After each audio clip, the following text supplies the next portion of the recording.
고린도전서 11장 17절에서 34절까지의 말씀 우리 함께 한 목소리로 봉독하도록 하겠습니다. 내가 명하는 이 일에 너희를 칭찬하지 아니하나니 이는 저희의 모임이 유익이 못되고 도리어 해로움이라. 첫째는 너희가 교회에 모일 때에 너희 중에 분쟁이 있다 함을 듣고 대강 믿노니 너희 중에 편당이 있어야 너희 중에 옳다 인정함을 받을 자들이 나타나게 되리라. 그런즉 너희가 함께 모여서 주의 만찬을 먹을 수 없으니 이는 먹을 때에 각각 자기의 만찬을 먼저 갖다 먹으므로 어떤 이는 시당하고 어떤 이는 취함이라. 너희가 먹고 마실 집이 없느냐? 너희가 하나님의 교회를 업신여기고 빈궁한 자들을 부끄럽게 하느냐? 내가 너희에게 무슨 말을 하랴? 너희를 칭찬하랴? 이것으로 칭찬하지 않노라.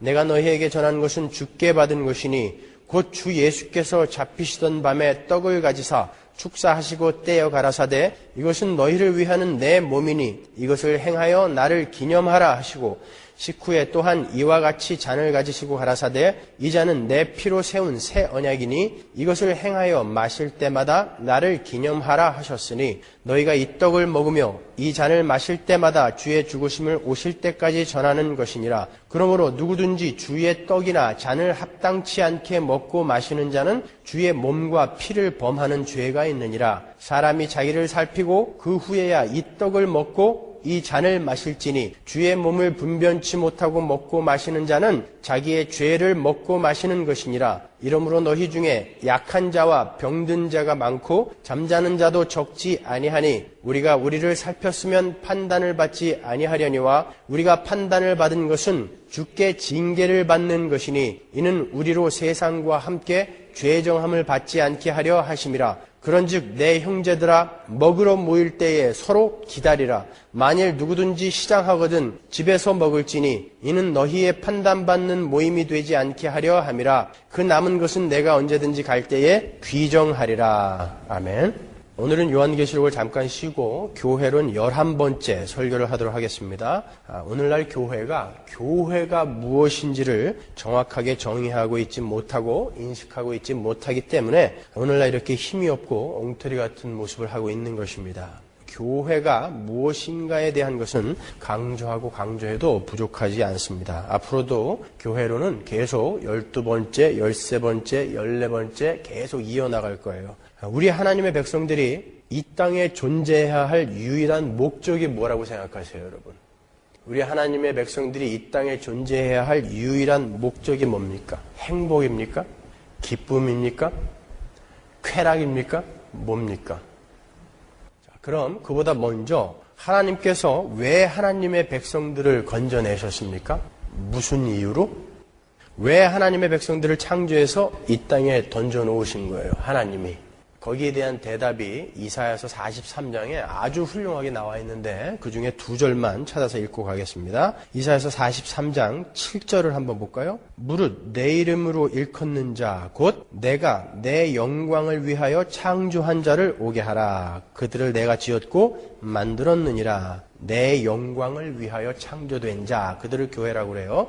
21절 볼까요? 이 백성은 내가 나를 위하여 지었나니. 우리 교회는 우리 자신을 위해서 존재하는 게 아니라 하나님을 위해서 존재하는 거예요. 나의 찬송을 부르게 하려 함이니라. 우리 교회는 이렇게 하나님의 영광을 위하여 이 땅에 존재하는 것입니다. 고린도전서 6장 19절로 가보세요.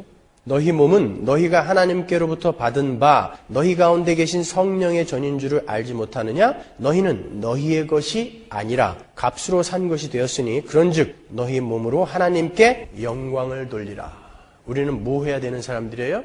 하나님께 영광을 돌려야 하는 자들이에요. 고린도전서 10장 31절 그런즉 너희가 먹든지 마시든지 무엇을 하든지 다 하나님의 영광을 위하여 하라. 계속 찔리죠, 우리는?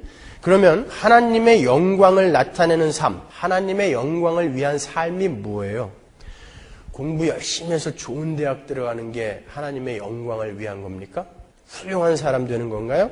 돈 많이 벌어서 부자 그리스도인 되는 게 하나님의 영광을 위한 것입니까?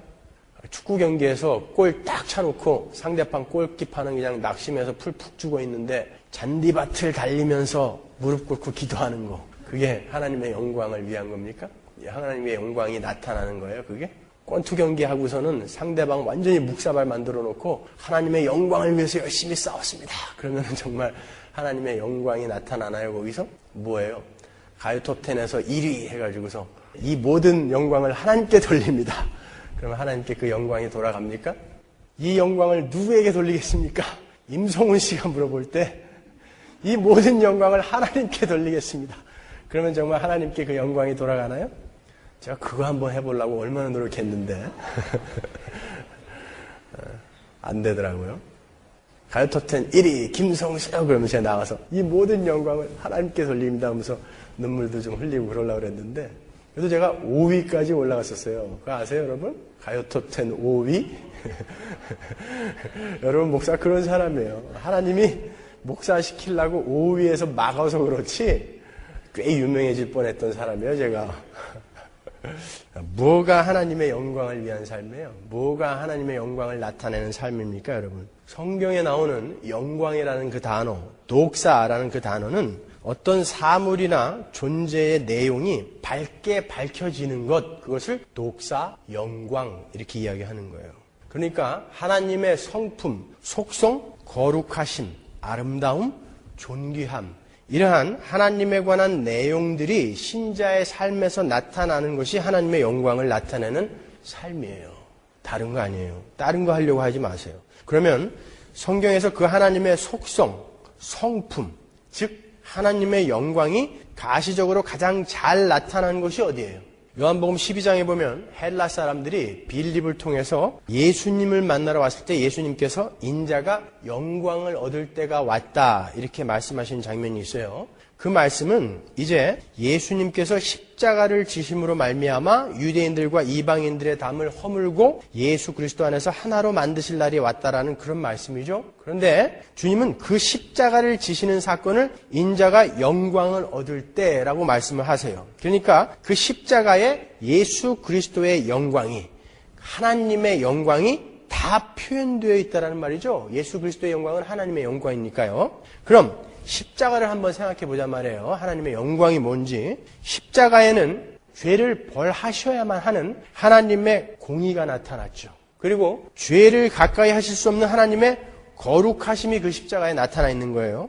그럼에도 불구하고 그분의 백성들을 불쌍히 여기시는 긍휼하심이 또한 나타나 있습니다. 그리고 그 저주 속에서 그들을 건져내시는 하나님의 사랑, 이러한 하나님의 하나님 되심, 그분의 속성이 함축되어져 나타난 것이 바로 십자가예요. 그래서 그 십자가를 예수 그리스도의 영광, 하나님의 영광이라고 표현을 하는 거예요. 그 모든 하나님의 성품, 속성을 한마디로 요약을 하면 뭡니까? 기독교는 무슨 종교라고 그래요? 사람들이? 사랑이라고 그러죠? 사랑이에요. 사랑. 그 모든 하나님의 속성은 한마디로 사랑입니다. 그런데 사랑은 사랑인데 어떤 사랑이냐? 요한복음 3장 16절에 하나님이 세상을 이처럼 사랑하사 독생자를 주셨다 그러죠. 거기서 독생자라는 단어, 모노게네스라는 그 단어는 단순히 only son만을 의미하는 게 아니에요. 그 독생자, 모노게네스라는 그 말은 독특한 것, 사랑받는 것, 특별한 것, 유일무이한 소중한 것이라는 뜻이에요. 그러니까 하나님께서 이 추악하고 더러운 원수된 세상을 위해서 하나님의 가장 귀한 것을 주신 것을 성경에서 말하는 사랑이다 이렇게 이야기하는 거예요. 그러니까 여러분이 갖고 계신 국어사전의 개념, 그냥 내가 호감을 갖고 있는 것을 단순히 좋아해 주는 것이 사랑이 아니라 나를 대적하고 나를 원수 삼는 어떠한 추악하고 더러운 무리들을 위해 내가 가지고 있는 가장 소중한 것을 주는 것, 그것을 사랑이다 그래요. 그러한 사랑을 우리가 이 땅에서 해내야 되는 거예요. 그것이 하나님께 영광이 되는 것이고 그것이 우리가 거룩하게 지어져 가는 모습인 거예요. 어렵죠? 죽을 때까지 안 될 것 같으죠, 그거는. 그래서 예수님께서도 어떤 율법사가 어떻게 해야 영생을 얻을 수 있습니까? 어떻게 해야 구원을 받을 수 있습니까? 이렇게 물어볼 때에 주 너의 하나님과 내 이웃을 내 몸과 같이 사랑하라 라고 대답해 주셨어요. 그러니까 영생을 얻기 위해서, 구원을 얻기 위해서 이 땅에서 우리가 해야 할 모든 것을 요약해서 한마디로 이야기하면 하나님과 이웃을 사랑하는 거예요. 누가복음 10장 25절 보세요. 어떤 율법사가 일어나 예수를 시험하여 가로되 선생님 내가 무엇을 하여야 영생을 얻으리까? 예수께서 이르시되 율법에 무엇이라 기록되었으며 내가 어떻게 읽느냐? 대답하여 가로되 내 마음을 다하며 목숨을 다하며 힘을 다하며 뜻을 다하여 주 너의 하나님을 사랑하고 또한 내 이웃을 내 몸과 같이 사랑하라 하였나이다. 예수께서 이르시되 내 대답이 옳도다. 이를 행하라. 그러면 살리라 하시니. 이를 행하지 않으면 죽는 거예요. 마태복음 5장 16절 보세요. 이같이 너희 빛을 사람 앞에 비추게 하여 저희로 너희 착한 행실을 보고 하늘에 계신 너희 아버지께 영광을 돌리게 하라. 다시 한번 확인해 드리겠습니다. 우리 교회가 이 땅에서 유일하게 해야 할 것이 뭐라고요? 하나님과 이웃을 사랑하는 거예요. 그래서 우리에게서 나오는 예수 그리스도의 향기를 세상 사람들이 체감할 수 있게 하는 것, 그것이 바로 유일한 우리 신자의 본무인 거예요. 그런데 오늘날 교회가 거기에는 별로 관심이 없고 엉뚱한 일들을 하다가 다 망한 거예요. 오늘 우리가 읽었던 고린도 교회가 그랬습니다, 여러분. 성찬식이라는 것은 포도주와 떡을 가지고 예수 그리스도의 희생으로 구원을 받은 하나님의 백성들이 그 복음을 손으로 만지고 눈으로 보고 실제로 먹음으로써 예수 그리스도를, 그 복음을 기념하는 거예요.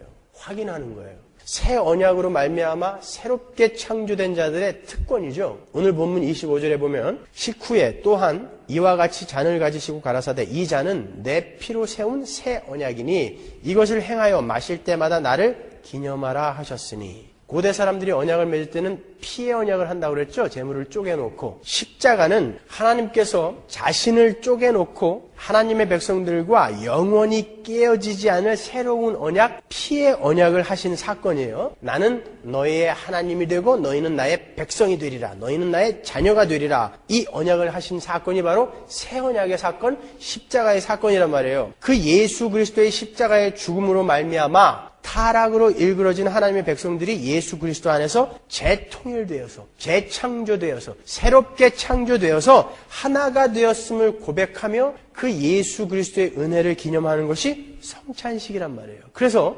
교회가 모이는, 성찬식이 있는 그 교회가 모이는 자리는 당연히 사랑이 가득 차야 하는 곳이에요. 그죠? 그것을 정말 복음을 아는 사람들이 모인 곳이라면 그 안에 사랑이 가득 찬 곳이어야 돼요. 거기는요.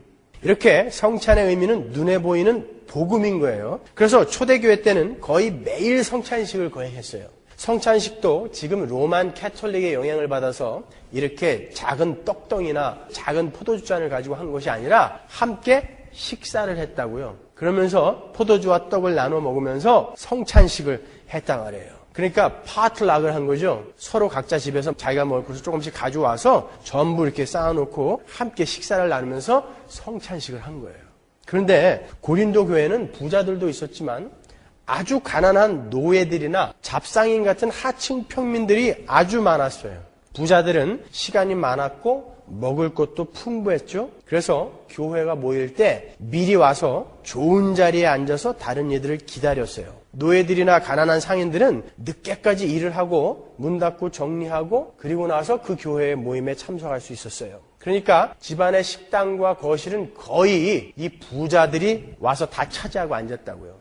아무리 부자의 집이라 할지라도 5, 60명이 앉으면 실내는 꽉 찼다고 그래요. 그 당시에. 그러니까 나머지 교회 멤버들은 전부 밖에서 앉아서 밥을 먹고 성찬식을 한 거예요. 그런데 고린도 교회의 그 부자들이 다른 지체들이 오기도 전에 자기들이 배가 고프다고 미리 자기들이 싸운 음식을 다 먹어버리고 자기들끼리 성찬식을 해버린 거예요. 그리고 어떤 이들은 벌써 포도주에 얼큰하게 취해 있었던 거예요. 근데 나중에 온 사람들은, 그 사람들은 먹을 것도 하나도 못 먹고, 왜냐면 앞에 있는 사람들이 다 먹어버렸어요. 성찬식도 못하고 이런 경우가 생겨버린 거예요.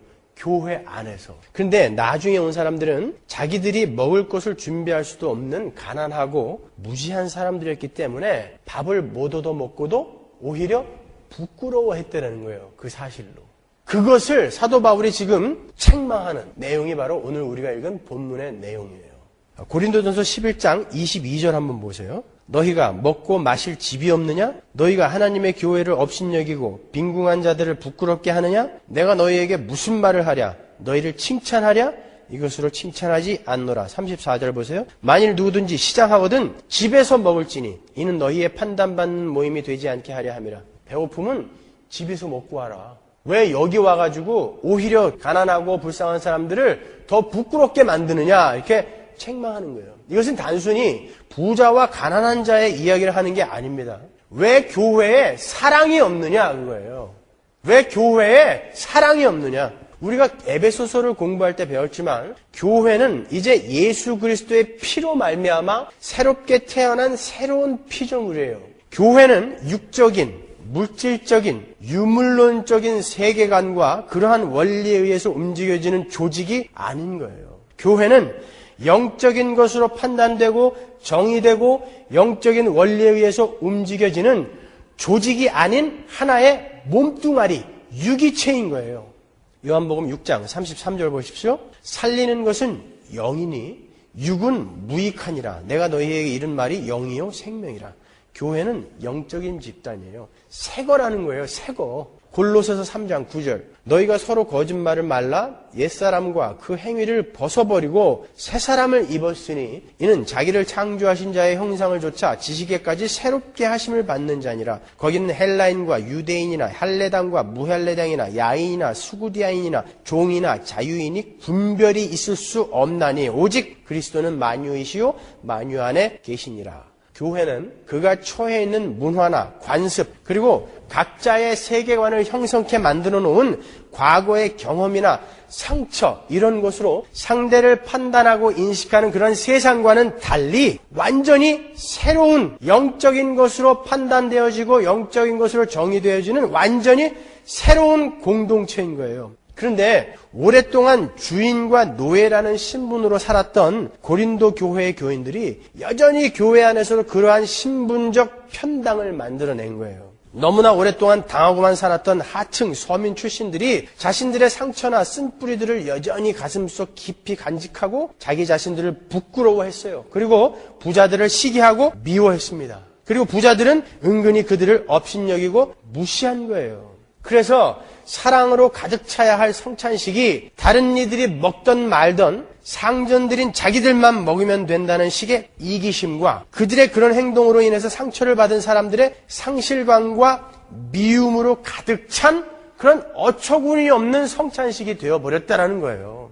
사랑으로 가득 차야 할 그런 성찬식의 교회의 모임에 이기심과 상실감과 미움이 가득 찼다는 거예요. 이런 어처구니 없는 일이 일어났다는 것이죠. 어처구니가 뭔지 아세요? 어처구니? 맷돌의 위액돌과 아랫돌을 이렇게 연결하는 게 어처구니예요. 그게 없으면 어떻게 돼요? 콩을 갈면 콩이 갈려요, 그게? 이리 삐뚤 저리 삐뚤 돼가지고. 그러니까 올바른 결과물이 나오지 못하는 거예요. 어처구니가 없으면. 이것은 한마디로 성찬식이 아니었다라는 것이죠. 여러분, 여러분이 신앙생활을 하는 데 있어서 얼마나 열심히 믿느냐로 여러분의 신앙의 경중을 평가해서는 안 되는 거예요. 신앙은요, 얼마나 열심히 내느냐보다 무엇을 믿고 있느냐가 중요한 거예요. 내용이 훨씬 중요한 거예요. 열심히 중요하지 않다는 것이 아니라 올바른 내용이 없는 열심은 필요 없다는 거예요. 오늘 본문에서 모이다라는 말이 몇 번 나오는지 아세요? 5번 나와요. 고린도 교회는 아주 열심히 모였어요. 열심히 성찬식 했습니다. 그렇게 열심히 한 결과가 뭐였어요, 근데? 많이 모여서 열심을 내서 얻은 결론이 뭡니까? 오늘 본문에서 27절 한번 보실까요? 그러므로 누구든지 주의 떡이나 잔을 합당치 않게 먹고 마시는 자는 주의 몸과 피를 범하는 죄가 있느니라. 사람이 자기를 살피고 그 후에야 이 떡을 먹고 이 잔을 마실지니 주의 몸을 분변치 못하고 먹고 마시는 자는 자기의 죄를 먹고 마시는 것이니라. 이러므로 너희 중에 약한 자와 병든 자가 많고 잠자는 자도 적지 아니하니. 이 잠자는 자, 코이마오라는 말은 죽었다라는 말이에요. 상징적으로 죽었다라는 말. 여기서 코마라는 영어가 나왔죠. 심지어 죽은 자도 있다라는 거예요. 벌 받아서 열심을 내서 모이고 열심을 내서 성찬시켰는데 그것 때문에 병든 자, 약한 자, 잠자는 자가 적지 않았다. 않았다라는 거예요. 우리가 우리를 살폈으면 판단을 받지 아니하려니와 우리가 판단을 받는 것은 주께 징계를 받는 것이니, 그러죠? 표준 세번역으로 볼까요? 그러므로 누구든지 합당하지 않게 그 빵을 먹거나 주님의 잔을 마시는 사람은 주님의 몸과 피를 범하는 죄를 짓는 것입니다. 그러니 각 사람은 자기를 살피십시오. 그런 다음에 그 빵을 먹고 그 잔을 마시십시오. 주님의 몸을 분별함이 없이 먹고 마시는 사람은 자기에게 내릴 심판을 먹고 마시는 것입니다. 이 때문에 여러분 가운데 몸이 약한 사람과 병든 사람과 죽은 사람이 많습니다. 우리가 우리 스스로를 살피면 우리는 심판을 받지 않을 것입니다. 그런데 우리가 주께로부터 심판을 받아서 징계를 받는 것은 우리가 세상과 함께 정죄함을 받지 않게 하려고 하시는 것입니다. 열심히 죽어라고 모여서 성찬식 했는데 결과는 하나님의 심판이에요. 그러니까 내용이 잘못된 열심은 오히려 하나님의 저주를 받게 된다는 것이에요. 그래서 바로 아는 것이 그토록 중요한 거예요. 그래서 제가 여러분들에게 바로 알고 믿으라는 거예요. 바로 알고. 열심을 낸 것이 여러분을 지옥으로 끌고 갈 수 있다라니까요. 그런데 자기는 알긴 아는 것 같은데 알면서도 못하는 사람들이 있죠. 왜 그럴까요, 여러분? 나는 알아요. 근데 안 돼요. 왜 그래요? 성경에서 안다라고 하는 것, 기노스코라고 하는 것은 어떠한 내용이 내 안에서 바로 인식이 되어서 그것이 나의 생각과 행동을 다 바꾸어내는 것까지를 안다라고 그러는 거예요. 그러니까 어떠한 성경의 지식을 여러분이 알았어요. 그런데 지식이 여러분들에게 전달되어졌는데 그것이 여러분의 행동과 생각까지를 바꾸지 못한다면 여러분은 모르는 분들이에요. 그러니까 어디 가서 안다라고 이야기하지 말란 말이에요. 여러분은 성경을 많이 안다고, 성경을 많이 공부했다라고 자랑을 하면 안 돼요. 그 내용이 여러분의 생각과 행동을 얼마나 바꾸었는지를 돌아보셔야 되는 거예요. 그게 아는 자들이에요. 여러분 정말 바로 알고 계십니까? 그 바로 알고 있는 내용을 근거로 열심을 내고 계신 거예요? 아니면 알지도 못하고 열심도 안 내고 계십니까? 바로 알고 믿는 것은 참 중요한 거예요, 여러분. 앞서 말씀드린 것처럼 성찬식은 예수 그리스도의 십자가의 죽음으로 말미암아 타락으로 일그러진 하나님의 백성들이 예수 그리스도 안에서 재통일되고 재창조되어서 새롭게 창조되어서 하나가 되었음을 고백하며 그 예수 그리스도의 은혜를 기념하는 거라고 했어요. 그래서 성찬식에 참여하는 사람들은 성찬식뿐만이 아니라 이 예배에 참여하는 사람들은 육적인 모든 것을 벗어버리고, 왜요? 이제 새 것이 됐으니까 육적인 모든 것을 다 벗어버리고 예수 그리스도 안에서의 평등을, 예수 그리스도 안에서의 사랑을 삶으로 살아내야 하는 사람들인 거예요. 거기까지가 복음을 바로 아는 자들, 거기까지가 성찬식이 무엇인지를 바로 아는 자들의 삶인 거예요. 여러분, 교회 안에서 명예가 있고 없고, 돈이 많고 적고, 얼굴이 잘나고 못나고, 또 많이 배우고 못 배우고, 이러한 모든 육적인 차별이 있으면 안 돼요. 그 모든 차별은 예수 그리스도의 십자가 앞에서 다 녹아져 버려야 되는 거예요. 그래야 새 것이 설 수 있는 거 아닙니까? 여러분, 교회를 한번 잘 생각해 보세요. 아무리 잘난 사람도 예수 그리스도의 그 보혈, 예수 그리스도의 피가 아니면 구원을 못 받는 거예요. 이 교회의 멤버가 될 수 없는 거예요. 아무리 못난 사람도 그 예수 그리스도의 피가 대가로 치러진 귀한 사람이에요. 그러니까 예수 그리스도의 피 앞에서 딱 보면 다 똑같은 거예요. 그런데 스스로들 자기가 옛날에 속해 있었던 그런 육적인 것, 옛 몸뚱아리, 옛 문화, 관습, 경험, 상처 이런 것에 스스로를 자기를 묶어서 스스로 자기가 낮아지든지 아니면 교만하든지 이렇게 살아가는 사람들이 있다라는 것이죠. 그것을 책망하는 거예요, 여러분. 우리는 성찬식을 하면서 서로에 대해 아껴주는 마음과 사랑하는 마음과 귀하게 여기는 마음을 예수 그리스도의 피로 건짐을 받은 귀한 사람이니까요. 그런 귀하게 여기는 마음을 다시 재차 확인하시고 다짐하셔야 되는 거예요. 고린도전서 10장 16절 보십시오. 우리가 축복하는 바 축복의 잔은 그리스도의 피에 참여함이 아니며 우리가 떼는 떡은 그리스도의 몸에 참여함이 아니냐. 떡이 하나요 많은 우리가 한 몸이니 이는 우리가 다 한 떡에 참여함이라. 더 이상 설명할 필요가 없죠. 그런데 실제 삶은 여전히 교회 멤버들을 시기하고 질투하고 입만 열면 험담하고 남 잘 되면 배 아파하고 그러면서 열심히 모여서 예배드리고 찬송하고 성찬식하고 한다면 그게 어찌 바로 알고 믿는 자들이겠느냐 이 말이에요. 오히려 여러분의 삶에 저주를 쌓는 거예요. 그건 안 된다는 거예요. 아까도 우리가 살펴봤지만 그렇게 아무리 열심을 내봤자 너희들은 저주를 쌓고 있는 거다 그러는 거예요. 열심히 한 만큼 손해예요. 그래서 성경은 그러한 자들은 가짜다 이렇게 진술하고 있는 거예요. 아니 가짜 정도가 아니라 그건 예수님의 몸과 피를 범하는 죄다 이렇게 이야기해요. 고린도전서 11장 27절 보십시오. 그러므로 누구든지 주의 떡이나 잔을 합당치 않게 먹고 마시는 자는 주의 몸과 피를 범하는 죄가 있느니라. 죄를 짓는 거예요. 죽어라고 찬양하고 죽어라고 예배하고 죽어라고 헌금해놓고 죄 짓는 거란 말이에요. 그거는요. 고린도전서 8장 9절 보세요. 그런즉 너희 자유함이 약한 자들에게 거치는 것이 되지 않도록 조심하라. 지식 있는 내가 우상의 집에 앉아 먹는 것을 누구든지 보면 그 약한 자들의 양심이 담력을 얻어 어찌 우상의 재물을 먹게 되지 않겠느냐. 그러면 내 지식으로 그 약한 자가 멸망하나니 그는 그리스도께서 위하여 죽으신 형제라. 이같이 너희가 형제에게 죄를 지어 그 약한 양심을 상하게 하는 것이 곧 그리스도에게 죄를 짓는 것이니라. 그러므로 만일 식물이 내 형제를 실족해 하면 나는 영원히 고기를 먹지 아니하여 내 형제를 실족치 않게 하리라. 그러니까 형제를 업신여기고 무시하고 시험에 들게 하면서 행하는 모든 것은 그리스도의 몸을 범하는 죄다라는 거예요. 죄다.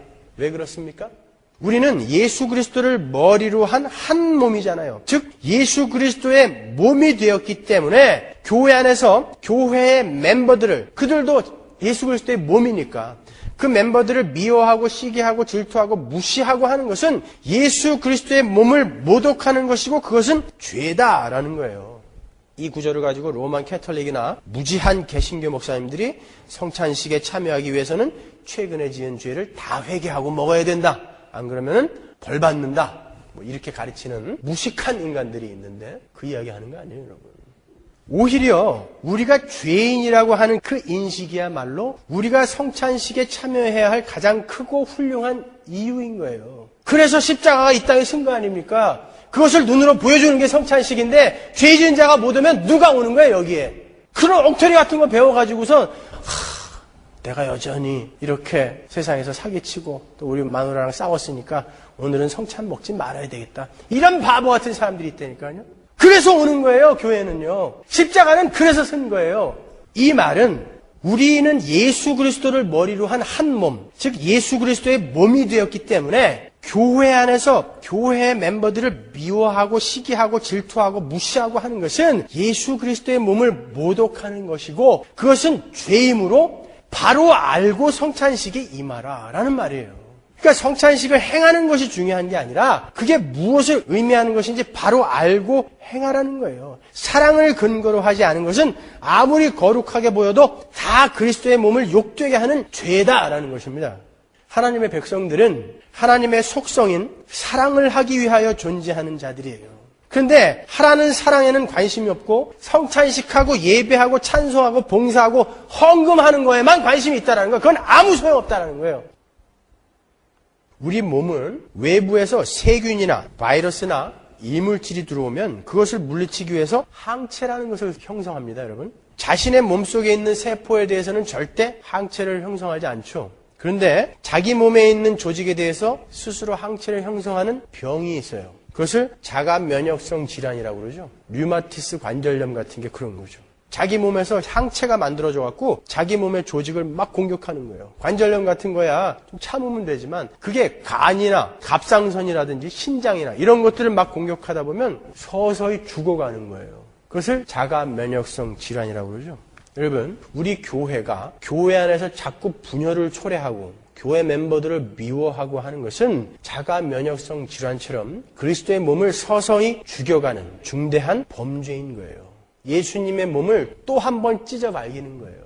요즘 이 LA에 교회들이 지금 많이 갈라지고 분열되어져 가고 있는데 정말 그들이 교회가 뭔지 안다면, 아니 복음이 뭔지를 안다면 그럴 수는 없는 거예요. 그럴 수는 없는 거예요. 성경을 처음부터 끝까지 한 번만 읽어봤다면 그럴 수는 없는 거예요. 한 번만 읽어봤다면. 자기가 또다시 예수님의 몸을 찢어 발기고 있다는 것을 자기가 인식하고 있다면 그럴 수는 없는 거예요. 마태복음 18장 35절 보십시오. 너희가 각각 중심으로 형제를 용서하지 아니하면 내 천부께서도 너희에게 이와 같이 하시리라. 형제를 용서하지 않으면 구원을 취소해버리겠다. 진짜 구원이 취소될 수 있어요? 아니죠. 근데도 불구하고 예수님이 이렇게까지 말씀하시는 거, 이렇게까지 과격하게 말씀하시는 데는 이유가 있을 거 아닙니까, 여러분? 그런 행위가 안 나오면 너희들 지옥 간다 이렇게 말씀하시는 이유가 있을 거 아닙니까? 교회는 반드시 그 용서의 행위, 사랑의 행위가 나와야 된다라는 거예요. 마땅히 나와야 된다라는 거예요. 마태복음 5장 22절 보십시오. 나는 너희에게 이르노니 형제에게 노하는 자마다 심판을 받게 되고 형제를 대하여 나가라 하는 자는 공회에 잡히게 되고 미련한 놈이라 하는 자는 지옥불에 들어가게 되리라. 여러분, 예수님이 어떤 죄인에게 이러한 악담을 퍼부으셨습니까? 예수님이 창녀한테 이런 말 하신 적 있습니까? 예수님이 살인 강도한테 이런 말 하신 적 있으세요? 이렇게 저주의 말을 퍼본 적 있으십니까? 근데 유독 형제를 용서하지 않고 형제를 미련하다 하고 형제에게 노하고 형제에게 이 밥통 같은 놈아라고 이야기한 자들에 대해서는 심판을 들먹이시면서 구원을 들먹이시면서 너희들은 지옥에 던져질 것이다 이렇게 이야기한단 말이에요. 이 말은 딴 건 몰라도 너희들 반드시 이것만은 지켜내야 된다는 거예요. 그러니까 이 땅에서 교회가 해야 될 것은 바로 그거다라는 거예요. 그거다. 이게 안 되고 딴 거 한다는 건 다 가짜라는 거예요. 다 거짓말이라는 거예요. 그거는요. 웃기지 말라는 거죠. 그거는. 그러니까 여러분은 늘 교회 안에서 말 조심하시고 남 욕하지 마시고 뒤에서 남 험담하지 마시고 남 헐뜯지 마세요. 그리고 그런 행위가 나오게 되면 여러분 좀 가슴을 쥐어뜯으면서 기도하십시오. 그런 것으로. 자기의 필요를 위해서만 그렇게 그냥 울고불고 하지 마시고 하나님이 이렇게 저주의 말씀까지 하시면서 책망하신 그러한 삶이 내 안에서 나오고 있다면 여러분 지옥 갈지도 모르는 거 아닙니까? 이러한 그리스도인의 그리스도인됨, 하나님의 백성들의 하나님의 백성됨을 위해서 좀 눈물을 좀 흘려보시란 말이에요. 그냥 대부분이 다 막 살고 있으니까 그냥 이렇게 살아도 되나 보다 그래요. 아니잖아요. 아니면 너네 죽는다 그러잖아요. 그런데 왜 그것으로는 기도하지 않는 거예요 도대체? 여러분, 우리는 이러한 교회의 정체성을 늘 잊지 마셔야 되는 거예요. 여러분은 서로 사랑하셔야 하는 한 몸인 거예요.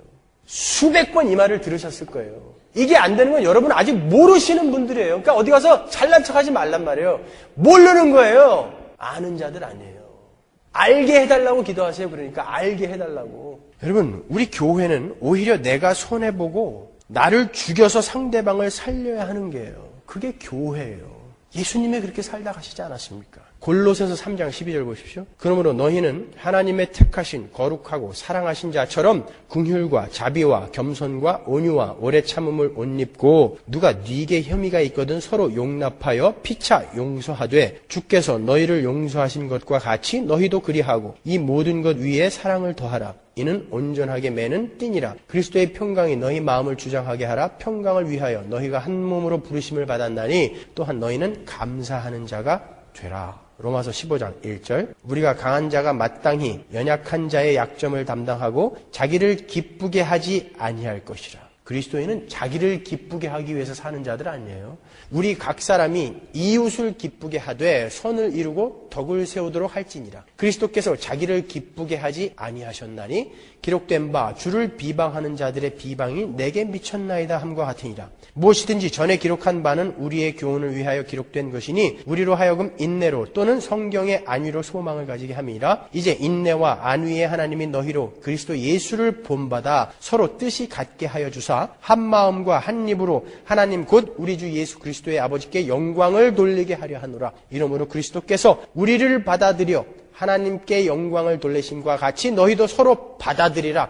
Accept one another, then just as Christ accepted you. 우리 그리스도인들은 이렇게 우리를 기쁘게 하기 위해 사는 자들이 아니에요. 하나님과 이웃을 사랑하고 하나님과 이웃의 기쁨을 위해서 살라고 이 땅에 보내진 자들이라는 거예요. 그게 하늘나라의 삶의 원리고 하나님의 속성인 그런 사랑의 삶이 드러나는 삶, 하나님의 영광을 나타내는 삶, 거룩한 삶인 거예요. 여러분, 우리 교회는 이 땅에서 뭐 대단한 거 이루어내는 거 아니에요. 서로 사랑하는 거, 하나님 사랑하는 거, 그거 연습하다가 가는 거예요. 작은 것부터 하나하나 연습하세요. 어렵게 생각하지 마시고 작은 것부터 하나하나 연습하시라고요.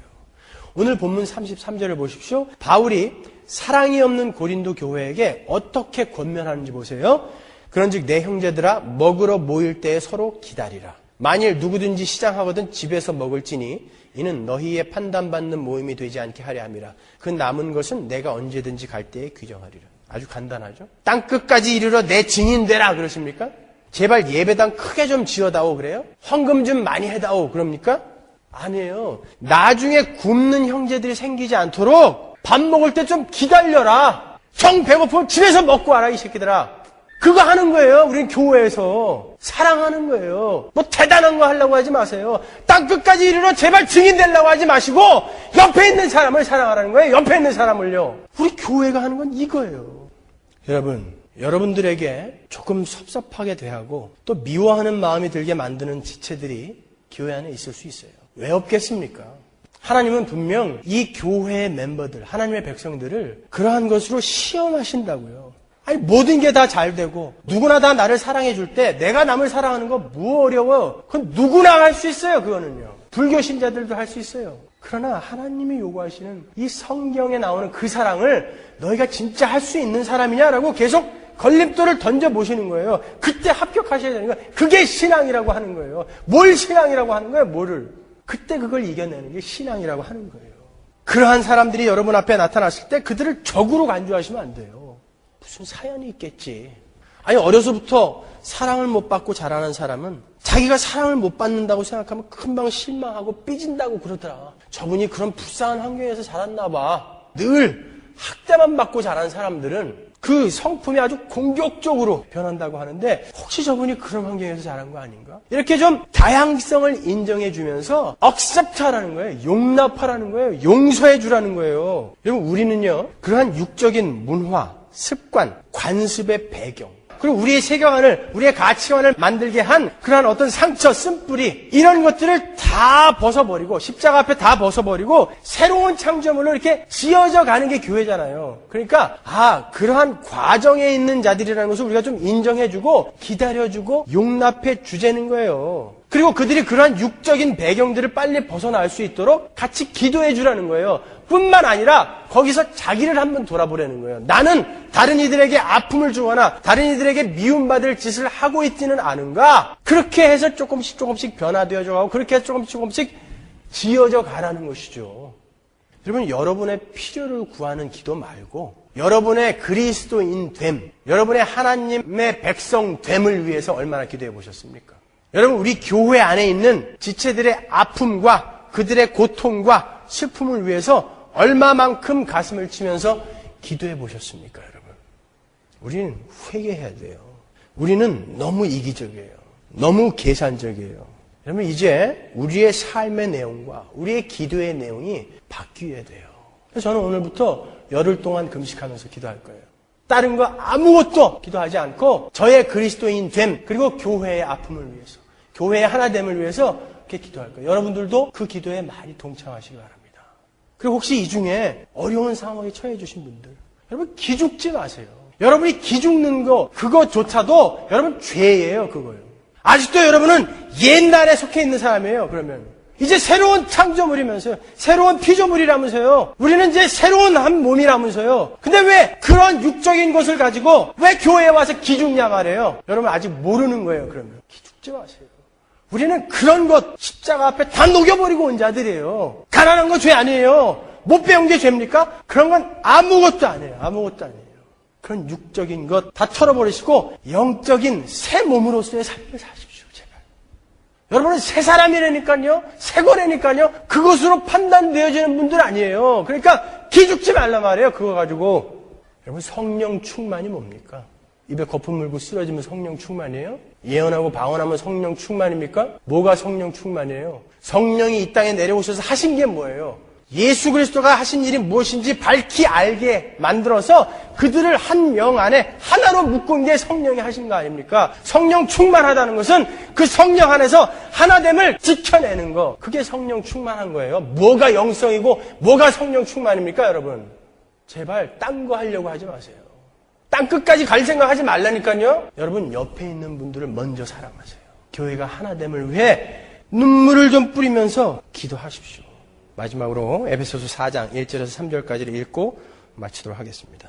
그러므로 주 안에서 갇힌 내가 너희를 권하노니 너희가 부르심을 입은 부름에 합당하게 행하여 모든 겸손과 온유로 하고 오래 참음으로 사랑 가운데서 서로 용납하고 평안에 매는 줄로 성령의 하나 되게 하신 것을 힘써 지키라. 기도하겠습니다.